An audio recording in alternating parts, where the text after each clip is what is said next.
नमस्कार, आदाब, सत श्री अकाल। कैसे हैं आप सभी लोग? आई होप आप सभी लोग बेस्ट होंगे और आपकी पढ़ाई भी एकदम चरम सीमा पर होगी। ठीक है, देखिए एक चीज ये है कि हम अभी जिस फेज में हैं काइंड ऑफ हम अपने युद्ध की तैयारी में लगे हुए हैं। ठीक है, और युद्ध की तैयारी में लगे होने के साथ साथ दो चीजें सबसे इंपॉर्टेंट होती हैं कि हमारे हथियार क्या तैयार हैं या नहीं है, और क्या हमने उनको पहले कभी यूज किया है या नहीं किया है। ठीक है, तो अब एग्जाम में ये हथियार और ये तैयारी और ये प्रैक्टिस क्या क्या है।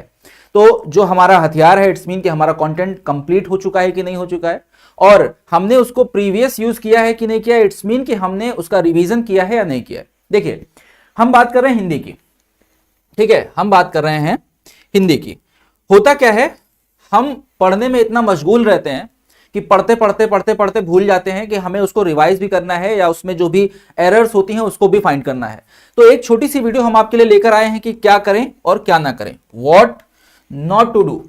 क्या करें इससे बहुत ज्यादा इंपॉर्टेंट होता है कि क्या ना करें। कई बार हम बस ये पता कर लें कि क्या चीजें हमें नहीं करनी है तो हमारी करने वाली चीजें ऑटोमेटिकली बेस्ट हो जाती हैं। आइए तो देखते हैं। मैं हूं अंकित कुमार द्विवेदी और आप जुड़ चुके हैं आईसीएसई कनेक्ट के साथ, जो कि आपको आगे की तरफ लेके जाने वाला है। देखिए कैसे करें तैयारी। सबसे बड़ी चीज क्या होती है, जब हम एग्जाम में पहुंचते हैं या उसके पहले हम इतना मल्टीपल चीजों को सोच लेते हैं कि हमारी हालत इस विद्यार्थी जैसी होती है कि हम क्या करें सर, पहला क्वेश्चन करें, दूसरा करें। कभी कभार हमें इतना आ जाता है तब भी ये स्थिति, और कभी कभार नहीं आता है तब भी ये स्थिति। तो आप इस स्थिति में ना फंसें, उसके लिए आपको ये वीडियो एक बार चुपचाप देख लेनी है। देखो सीधी सीधी बात है कि हमें मिस्टेक्स कहां कहां होगी उसी के हिसाब से हमारे मार्क्स कटेंगे। हमने अपनी मिस्टेक्स को कवर कर लिया तो हमारे मार्क्स अपने आप कवर हो जाएंगे। मिस्टेक्स लैंग्वेज के पेपर में, हिंदी के पेपर में, ठीक है, क्या होती है, एक तो आपकी स्पेलिंग मिस्टेक हो सकती है और दूसरा आपका फॉर्मेट मिस्टेक हो सकता है, क्योंकि आपका एसे हो गया, ठीक है, आपका लेटर हो गया, ठीक है, ये दोनों कंप्लीटली किस पे वर्क करते हैं, फॉर्मेट पे। भाई आपने एक लेटर लिखा, आपके सिस्टर की शादी है, आपने अपने प्रिंसिपल को लेटर लिखा, आपने लेटर में चाहे डायरेक्ट बात कर दी कि सर मुझे छुट्टी चाहिए, मेरे सिस्टर की शादी है, चाहे आपने उसी बात को घुमा के बोल दिया, इसमें कोई एरर नहीं है, बिल्कुल कोई एरर नहीं है। एरर कहां होगी, उसके फॉर्मेट में। अगर आपने फॉर्मेट गलत कर दिया तो उसमें आप कुछ भी लिखिए, एग्जामिनर कट कर देगा। इवन मैं ही अगर एग्जामिनर हूं तो मैं केवल आपके एसे का भी फॉर्मेट देखूंगा कि जो मैंने पूछा था आपने उसको फॉर्मेटिकली बताया है कि नहीं बताया, आपने लेटर में उसको फॉर्मेटिकली बताया है या नहीं बताया। तो मेजर ध्यान आपको ये फॉर्मेट का रखना है बेटा।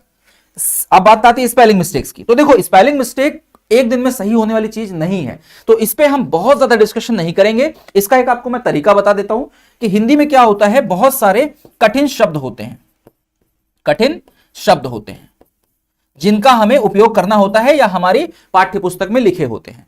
और इन कठिन शब्दों को जब हम पहली बार, दूसरी बार, 10वीं बार या 15वीं बार लिख रहे होते हैं तो कई बार ऐसा होता है कि हमसे गलतियां होती हैं। इवन आपसे ही नहीं, हमसे भी होती हैं, तो इसका कोई रिग्रेट नहीं लेना है। तो इस गलती को बचाना कैसे है सर, समय कम है, हमारे पास इतना टाइम नहीं है कि हम रीड करेंगे, राइट करेंगे तो उसको सही कर लेंगे, नहीं है। क्या कर सकते हैं, ये जो टफ वर्ड्स है ना, इनके लिए आप कोई इजी वर्ड ढूंढ लो बेटा। ठीक है, कोई इजी वर्ड, एकदम सरल शब्द ढूंढ लो। ठीक, सरल शब्द ढूंढ लो, ठीक, और उस सरल शब्द को लिख दो। आप किससे बच जाओगे, स्पेलिंग मिस्टेक से बच जाओगे। तो दो चीजें आपको मैंने सबसे पहले बता दी, आपको दो चीजें पहले ध्यान रखनी है, स्पेलिंग मिस्टेक्स। उसके लिए क्या करेंगे, जहां पे टफेस्ट वर्ड है वहां पे हमको उसको इजी वर्ड में लिख देना है, काम खत्म। फॉर्मेट को जरूर देख लेना है, एग्जाम में जाने से पहले एसे की भी वीडियो बनी हुई है, लेटर की भी वीडियो बनी हुई है, उसको 2x पे करके फटाफट सारे फॉर्मेट देख लेना, सारे फॉर्मेट की फोटो लगी हुई है, स्क्रीनशॉट ले लेना और पढ़ लेना। ठीक, आगे बढ़ते हैं सर। अब देखिए पेपर की तैयारी हमारी दो तरह से होती है, क्योंकि हम बात कर रहे हैं लैंग्वेज की, एक तो रीडिंग और एक राइटिंग। रीडिंग और राइटिंग, तो सबसे पहला काम स्टेज 1 क्या होता है, हमारा फर्स्ट स्टेज क्या होता है बेटा, रीडिंग करना। अब रीडिंग किसकी करेंगे सर, रीडिंग किसकी करेंगे भाई साहब, आपको पता है कि आपके एग्जाम में 10 नंबर का क्या आ रहा है भाई साहब, पैसेज आ रहा है कि नहीं आ रहा है, पैसेज आ रहा है हमारे एग्जाम में 10 नंबर का। अब ये 10 नंबर फ्री के हैं, कंप्लीटली फ्री नंबर से बेटा। कैसे सर, अब इसमें क्या करिए, देखिए firstly read questions then read passage. आपको 5 क्वेश्चंस मिलेंगे। अब ये मत करिएगा कि हमने पहले एक पन्ने का पैसेज पढ़ा हुआ है, देन हमने उसके क्वेश्चंस पढ़े। गलत काम है ये। सबसे पहले आपको सरसरी निगाह से क्वेश्चंस पढ़ लेने हैं, पहला क्वेश्चन, दूसरा क्वेश्चन, तीसरा, चौथा, पांचवा। अब ये क्वेश्चन जब आपके माइंड में आ गए तो जब आप पैसेज पढ़ोगे ना तो line one, line by line, जैसे ही उसमें से, उन पांचों में से किसी क्वेश्चन का आंसर आपको जरा सा भी कीवर्ड में दिखेगा ना, आपके माइंड में आ जाएगा कि अच्छा इस क्वेश्चन का आंसर यहां पे है, आप तुरंत टिक कर लोगे। ठीक है, तो सबसे पहला काम क्या है, इंपॉर्टेंट काम क्या है, आपको रीड कर लेना है, ये आपका टाइम सेव करेगा। ठीक है, टाइम सेविंग आपका मूवमेंट है ये। सेकेंड चीज, डोंट ऐड योर इंफॉर्मेशन, ये सबसे बड़ी बात है। अपना ज्ञान जबरदस्ती का मत उसमें घुसोड़ना। ठीक है, जितना पैसेज में लिखा है आप उससे एग्री करते हो, आप नहीं एग्री करते हो, आप डिफरेंट माइंडसेट रखते हो, आप सिमिलर माइंडसेट रखते हो, कहीं मैटर नहीं करता है। मैटर क्या करता है, एग्जामिनर ने पैसेज क्या लिखा है, उसने क्या पूछा है, आपको उसी पैसेज के अकॉर्डिंग ही बताना है। अगर एग्जामिनर कह रहा है कि सूरज पश्चिम से निकलेगा तो आपको बोलना है कि हां पश्चिम से ही निकला। आपको उसमें अपना ज्ञान नहीं देना है कि नहीं नहीं नहीं सर गलत बोला आपने, सूरज तो पूरब से निकलता है, हमने पढ़ा है, हमारे साइंस वाले सर ने पढ़ाया है, काट के रख देगा। ठीक है, तो अपना ज्ञान नहीं देना है। क्लियर, यही चीज आपको एसे में भी करनी है और पैसेज में भी करनी है। Third point, answer only according the passage. जो मैंने अभी बताया कि आपको जितना आंसर करना है, जितनी इंफॉर्मेशन पैसेज में है उतना ही आंसर करना है, उसके अकॉर्डिंग, उसके आगे कुछ नहीं करना है। तो ये 3 पॉइंट आपको पता चल गए। आइए अब बात होती है राइटिंग की। देखो राइटिंग में फर्स्ट सेक्शन में, सेक्शन ए में आपको एसे लिखना होगा बेटा। ठीक है, सबसे पहला ही क्वेश्चन आपका एसे का है और काफी बड़ा मार्जिन रखता है 15 मार्क्स का। कितना? 15 मार्क्स का ये होता है। अब 15 मार्क्स का एसे आपको लिखना है और लगभग 250 वर्ड्स आपको यूज करने हैं, ये भी ध्यान रखना है। तो होता क्या है, कई बार हमने एसे जब लिखना शुरू कर दिया तो हम हो सकता है आधा पेज लिख चुके हो, फिर हमें याद है कि अरे यार ये वाला पॉइंट डाल देते तो मेरा एसे बहुत बढ़िया स्टार्ट होता। ठीक है, आप लगभग एंड पे आ रहे हो एसे में और फिर आपको याद है कि अरे यार ये वाला इवेंट या ये वाली डेट या ये वाली घटना अगर हम अपने एसे में ऐड ऑन कर देते तो मेरा एसे एकदम डायनेमिक हो जाता, जबरदस्त हो जाता। लेकिन आप क्या कर सकते हो, आप डाल नहीं सकते, या तो फिर आप पूरा कट करो और कट करके दोबारा लिखो, तो इतना टाइम हमारे पास नहीं है। तो आपको सिमिलरली एक लास्ट वाले पेज को, जैसे ये मान लीजिए हमारा लास्ट पेज है, आपने इसको आपके आंसर कॉपी का लास्ट पेज निकाला और इस पे लिख दिया कि भैया ये मेरा रफ है। क्या है? ये मेरी रफ कॉपी है। ठीक है, मेरा रफ पेज है। एसे की फॉर्मेटिंग, एसे का आपने टॉपिक दिमाग में रखा और उससे रिलेटेड चीजों को आपने फटाफट यहां पर 1 वर्ड में, 2 वर्ड में नोट डाउन कर लिया कि पहले मैं ये घटना लिखूंगा, फिर मैं ये घटना लिखूंगा, फिर मैं ये घटना लिखूंगा और इस घटना के साथ मेरा एसे एंड हो जाएगा। तो यहां पे क्या हो गया, और उसके बाद लास्ट में इस पेज को डबल क्रॉस करके कट कर देना है। ओके, ठीक है, तो आपने देखो पहले क्या कर लिया, लर्न ऑल फॉर्मेट्स। ठीक, सारे फॉर्मेट देख लेने हैं आपको, पैसेज के भी और एसे के भी। ठीक, use rough page and after using cut the page. Page को जरूर काट देना बेटा और सबसे आखिरी पेज को रफ जरूर बना लेना। ये आपका स्टेप भी बचाएगा, टाइम भी बचाएगा और आपका माइंड भी नहीं एकदम मिक्सअप नहीं होने देगा माइंड को। Third point, right neat and clean. जितना साफ लिखने की कोशिश करोगे एग्जामिनर उतनी जल्दी आपकी कॉपी चेक करके नेक्स्ट पे जाएगा। ठीक है, अगर एग्जामिनर, हो सकता है आपसे पहले जिस बच्चे ने कॉपी लिखी हो उसने इतनी गंदी लिखी हो कि एग्जामिनर का अब तक मूड खराब हो चुका है और शायद कॉपी चेक कर, वो सुबह से कॉपी चेक कर रहा है और उसको अभी तक किसी ने चाय भी नहीं पूछा है और आपकी कॉपी उसके हाथ में आ गई। भाई साहब, जो कॉपी आपकी काटेगा ना, वो इस बात को बिल्कुल ध्यान में रखना। देखो, एक यूनिवर्सल ट्रुथ बता देता हूं, हमारे साथ भी है, प्रतीक सर के साथ भी है, आपके साथ भी होगा, आपके भाई बहनों के साथ भी हुआ होगा। जब हम पेपर लिखना स्टार्ट करते हैं तो 2, 3, चौथे पन्ने तक हमारा हाथ बिल्कुल इजी वे में चल रहा होता है और एकदम सुंदर सुंदर एकदम राइटिंग लिख रहा होता है, प्यारी प्यारी राइटिंग लिख रहा होता है। छठे पन्ने से 5वें पन्ने से जब हाथ को पता चल जाता है कि ये आदमी निर्दयी हो चुका है, मुझसे काम करवाएगा ही करवाएगा, तो हाथ भी बोलता है कि अब हम लिखे रहे हैं और हाथ भी फिर लिखना शुरू करता है और राइटिंग गंदी होनी शुरू हो जाती है। तो इस बात का हमेशा ध्यान रखना है कि आपको स्टार्टिंग के जितने भी आपको पेजेस, जितने भी आप नीट एंड क्लीन लिख सकते हो, बेस्ट तरीके से लिख सकते हो। दूसरी चीज, नीट एंड क्लीन दिखाने का क्या तरीका है, मान लो देखो, जैसे ये देखो यहां पर मैंने लगाया, इसकी राइटिंग बहुत अच्छी है। अब ये राइटिंग में भले मैं कुछ पढ़ूं या ना पढ़ूं, मुझे लग रहा है कि इस बच्चे ने प्रॉपर गुड वे में लिखा हुआ है। मैं क्या करूंगा, देखूंगा 1-2 वर्ड, जैसे यहां पे मान लीजिए लिखा हुआ है कि ट्रूली, है ना, यहां पे लिखा हुआ है कुछ हैप्पी, तो मैं कट कर आगे बढ़ूंगा और नेक्स्ट पे चला जाऊंगा कि बच्चे ने अच्छा लिखा, कोई टेंशन नहीं है।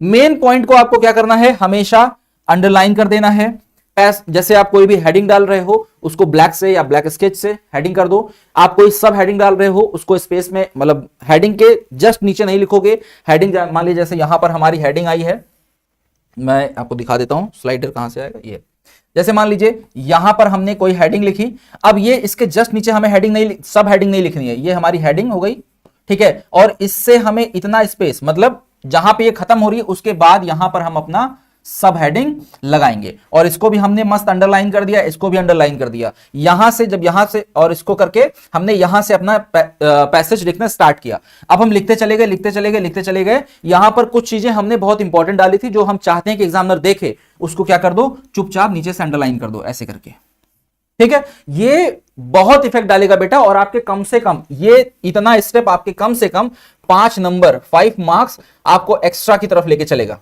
क्लियर? चलो यहां तक हो गई बात। नो कंट्रोवर्शियल स्टेटमेंट, कभी भी भूल कर भी पेपर में किसी भी प्रकार के अराजक स्टेटमेंट नहीं देना है।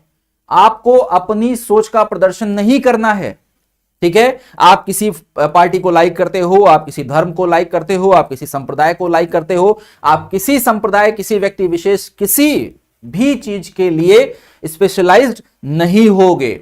आप कट टू कट चलोगे, निरपेक्ष होकर चलोगे, बोथ साइड लेके चलोगे, ठीक। नेक्स्ट आ जाओ। आप देखो 2 सेक्शन हमारे पास हैं, first is grammar and second is literature. Grammar में मैंने आपको सारी चीजें बताई दी हुई हैं, अभी आज की आपकी क्लासेस ग्रामर में भी होंगी। तो ग्रामर्स में सबसे बड़ी चीज जो होती है वो रूल्स की होती है, तो रूल्स देख लेने हैं। इसमें हमने आपको ऐसे करा दिया है, लेटर करवा दिया है। ग्रामेटिकल वाले जो चैप्टर्स हैं वो धीरे धीरे आपको करा दिए जाएंगे, इसमें कहीं कोई टेंशन नहीं है। तो ये तो हमारा टेंशन फ्री है, 40 नंबर का यहां पे आपका ये तो फ्री है, कोई दिक्कत नहीं है, आप आराम से इसको निकाल दोगे, ठीक। मुद्दा फंसता है लिटरेचर में। देखो ग्रामर में हमको सारी चीजें लर्न होनी चाहिए, ठीक है, क्या होनी चाहिए, लर्न होनी चाहिए। लेकिन लिटरेचर में क्या होता है, हम अपनी जो टेक्स्ट बुक है ना उसके फ्रेजेस को अच्छे से पढ़ लेंगे और उसी के अकॉर्डिंग चीजों को लिख देंगे, ठीक है। Understand the meaning of the poem properly. अगर आपके पास पोएम है, शॉर्ट स्टोरी है, कुछ भी है, तो आपको उसकी अच्छे से मीनिंग पता हो गई। मीनिंग पता हो गई तो आप आंसर आराम से लिख लोगे, इसमें कहीं कोई संशय नहीं है, कहीं कोई चिंता वाली बात नहीं है। ओके, नेक्स्ट थर्ड आपका क्या है बेटा, memorising the name of authors. ये सबसे इंपॉर्टेंट चीज है, क्योंकि कहीं भी अगर कोई पोएम आती है, कोई भी आपको 1 लाइन या 2 लाइन दी जाती है कि इसके बारे में व्याख्यान करिए, तो एग्जामिनर 2 ही 3 चीज चेक करता है। एक तो चेक करता है कि क्या आपको उसको उसके ऑथर का या उसके राइटर का नाम पता है कि नहीं पता है। दूसरी चीज, क्या आपने उस लाइन के जो इंपॉर्टेंट वर्ड्स हैं, ठीक है, उनको आपने इंक्लूड किया है कि नहीं किया है। और थर्ड चीज वो क्या देखता है, थर्ड चीज वो देखता है कि जो आप एक्सप्लेन कर रहे हो, क्या वो एक्सप्लेन उस लाइन को आप, ठीक है, वर्ड टू वर्ड एक्सप्लेन कर पा रहे हो कि नहीं, वर्ड टू वर्ड, ठीक है। तो ये 3 चीज आपको यहां पर देखनी है लिटरेचर वाले पार्ट में। बाकी आप ग्रामर वाला आपका हो ही जाएगा, कोई टेंशन नहीं है। फॉर्मेट वगैरह आप देख लोगे at the time of exam, सारी चीजें हो जाएंगी, ठीक है। नेक्स्ट आ जाओ। अब देखो सबसे बड़ी चीज, अभी हम जो फॉर्मेट की बात कर रहे थे, फॉर्मेटिंग क्या होती है, कैसे होती है, कैसे करनी है। जिन बच्चों ने हमारी क्लासेस नहीं देखी हैं वो जरूर क्लासेस देखो जाके यूट्यूब पे, ठीक है, चैनल पे जाके क्लासेस देखो। मोस्ट इंपॉर्टेंट क्लासेस हैं, बहुत सारी क्लासेस हैं, सारा प्लेलिस्ट में जाके सारी क्लासेस देख डालो, ठीक है, एक बार में फटाफट 2x पे करके। देखो सबसे पहले क्या होता है, इंट्रोडक्शन ऑफ पैराग्राफ। हम कभी भी किसी फ्रेज को लिखते हैं, अब ये चाहे हम एसे की बात करें, चाहे हम पैराग्राफ की बात करें, चाहे हम लेटर की बात करें, या हम लिटरेचर की बात करें, सबसे पहले हमें किसी भी चीज का इंट्रोडक्शन बताना पड़ेगा। मैं कौन हूं, मैं आके डायरेक्ट क्लास लेने लगूं और क्लास लेके चला जाऊं, क्या आपको पता चलेगा मैं कौन हूं? नहीं पता चलेगा। सबसे पहले मैं क्या करता हूं, आपको इंट्रोड्यूस करता हूं कि मैं कौन हूं, ठीक है। तो सबसे पहले आपको इंट्रोडक्शन रखना है उसका फर्स्ट फेज में, जैसे मैंने कल भी आपको बताया था कि आपको 3 पार्ट में अपनी चीजों को लिखना है। सेकंड पार्ट क्या होता है, सेकंड पैराग्राफ होता है, मेन पैराग्राफ होता है, जिसमें हम पढ़ाते हैं। जैसे मैं क्लास में आया, मैंने अपना इंट्रोडक्शन दिया कि मेरा नाम अंकित कुमार द्विवेदी है, मैं आपको दिस क्लास के लिए पढ़ा रहा हूं, ये सब्जेक्ट पढ़ा रहा हूं, this is a formal introduction. खत्म हो गया। अब जो मेरा कंटेंट है, मैं आपको पढ़ाना स्टार्ट करता हूं, तो पूरा जो जितना मैं पढ़ाता हूं वो मेरा मेन कंटेंट होता है। एंड देन लास्ट में हम क्या करते हैं, कंक्लूजन देते हैं, कंक्लूड करते हैं पूरी क्लास को कि आज हमने ये चीजें पढ़ी और ये चीजें पढ़ ली हैं, अब हम कल इस चीज को पढ़ेंगे, ओके थैंक यू बाय। तो ये क्या हो गया, कंक्लूजन हो गया। और यही चीज इसमें भी होता है, मेन बॉडी 2 और कंक्लूजन। तो ये चीजें आपको बिल्कुल ध्यान में रखनी है, इसको एकदम माइंडसेट में रखना है, बिल्कुल भी इसको इधर उधर नहीं जाने देना है, ठीक है। अब मैं आपको बता देता हूं बेटा की पॉइंट्स क्या क्या हो सकते हैं, की पॉइंट्स क्या क्या की पॉइंट्स हो सकते हैं। Complete the section you want to do। अगर आपने सेक्शन ए स्टार्ट किया है तो आपका ये धर्म बनता है, आप इससे गद्दारी नहीं कर सकते। आपका धर्म बनता है कि आप उसके चारों सेक्शंस को पहले कंप्लीट करो। ठीक है, समझ में आया? यहां पे शादी का बुफे नहीं लगा हुआ है कि आपने खाना है तो आपने रोटी खाई, नहीं मन किया तो सीधे चावल खाने चले गए। नहीं कर सकते बेटा, वरना फिर एग्जामिनर भी सीधे रसगुल्ला खा के बाहर कर देगा आपको। क्लियर? तो आपने अगर सेक्शन 1 स्टार्ट किया है तो पहले वाला क्वेश्चन, दूसरे वाला क्वेश्चन, तीसरे वाला क्वेश्चन, चौथे वाला क्वेश्चन करके सेक्शन 1 को कंप्लीट कर दो। फॉर्मेटिकली बेस्ट नंबर इस पे मिलेंगे, नंबर उस पे भी मिलेगा, नंबर उस पे भी मिलेगा, आउटपुट उस पे भी मिलेगा, बट जितना इस पे मिलेगा उस पे नहीं मिलेगा। ठीक, तो ये पहला पॉइंट हो गया। दूसरा point, use pen pencil to underline the main point, जो कि मैंने आपको पहले बताया, हेडिंग एंड सब हेडिंग्स। चीजों को एकदम क्लियरली से एग्जामिनर को, देखो एक चीज मैं बता दूं, आज के टाइम में ना आप कोई एफर्ट करना चाहते हो ना मैं कोई एफर्ट करना चाहता हूं एक्स्ट्रा में। आप रील देखने बैठते हो कि नहीं बैठते हो?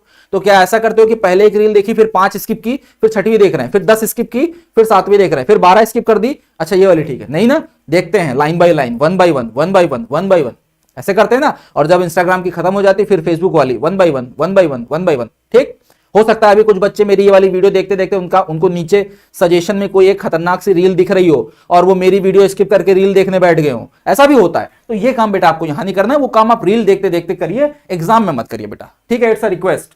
तो आपको ये दो पॉइंट समझ में आ गए। थर्ड पॉइंट मैंने अभी आपको पूरे में क्या बताया कि राइट इन अ गुड उसमें हैंड राइटिंग में। लप्पू सी राइटिंग जिसने लिख दी बेटा उसको लप्पू से नंबर भी मिलना कंफर्म्ड है। ठीक है, तो लप्पू सी राइटिंग मत लिखना, सीमा हैदर जैसी राइटिंग लिखो कि 50 लोग देखने आए। ठीक है, लप्पू से सचिन की कोई बात नहीं कर रहा है, तो यहां पे आपको राइटिंग क्या करनी है, एकदम बेहतरीन बेस्ट राइटिंग लिखनी है बेटा। क्लियर? फोर्थ पॉइंट, अवॉइड क्या करना है, थोड़ा सा स्पेलिंग मिस्टेक्स को अवॉइड करने की कोशिश करना। जो ट्रिक बताया हूं, अगर टफ लग रहा है तो छोटा सा मतलब छोटे वर्ड्स का यूज कर लो। बहुत ज्यादा टफ लग रहा है, एक दो मिस्टेक्स इतना मतलब मायने नहीं रखती, इतना आपको डिस्टर्ब नहीं करेंगी, इतना इफेक्ट नहीं डालेंगी, बट कम करो ना भाई, गलती करना ही क्यों है? अगर उसका ऑप्शन है हमारे पास, हम बच सकते हैं तो बच जाते हैं, क्या बात है। लास्ट में क्या है भाई, सबसे मेन और सबसे इंपॉर्टेंट पॉइंट यही है कि स्टिक टू वर्ड लिमिट। अगर क्वेश्चन की डिमांड है 150 वर्ड तो आपको कोशिश करनी है कि आप 150 टू 160 के बीच में आकर के रुक जाइए। ये नहीं कि आपका पसंदीदा कोई टॉपिक आ गया और आप लगे हैं लिखने में, धड़ाधड़ लिखे पड़े हैं, नंबर नहीं मिलेगा, एग्जामिनर अलग से गुस्सा हो जाएगा और आपके आंसर पर बैड इफेक्ट पड़ेगा। जितना वो पूछ रहा है उतने में ही उसको परफेक्ट आंसर देने का कोशिश करिए, जबरदस्ती मत करिए बेटा। ठीक है, और लास्ट पॉइंट, जब हो जाए पूरा पेपर तो एक बार अगर समय बचता है तो एक बार रीचेक कर लो कि क्या कहीं कोई दिक्कत तो नहीं हुई। अच्छा, एक चीज और बता देता हूं, मान लीजिए लिखते लिखते हमने लिखा कवित्री, ठीक, अब हमने लिख दिया कवित्री लिख दिया, हमें लगा कि नहीं गलत हो गया यार, इसको नहीं लिखना था, कोई दूसरा वर्ड लिखना है, तो वहां पे कट कैसे करना है, सिंपल 1 कट लगा करके आपको आगे बढ़ना है।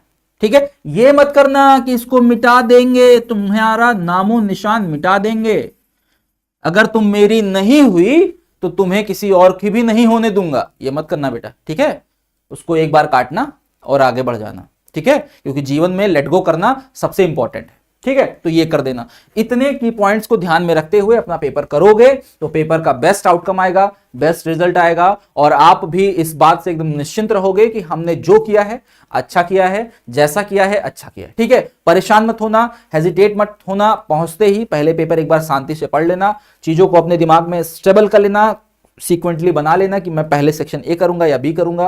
वैसे मेरा जो सजेशन है पहले ए कर लेना, क्योंकि उसमें आपको अपना माइंड प्रोसेस ज्यादा यूज करना पड़ेगा। बी में आपको बहुत ज्यादा चीजें यूज नहीं करनी है, आपको अगर समरी पता है, आपको मीनिंग पता है तो आप आंसर लिख दोगे, कोई दिक्कत नहीं है। ठीक है, तो चलिए फिर इस छोटी सी वीडियो के साथ आपको छोड़कर जा रहा हूं, और इसी आशा के साथ आपको छोड़कर जा रहा हूं कि आप इस वीडियो के माध्यम से अपनी गलतियों को सुधार लेंगे या सुधारने का प्रयास करेंगे,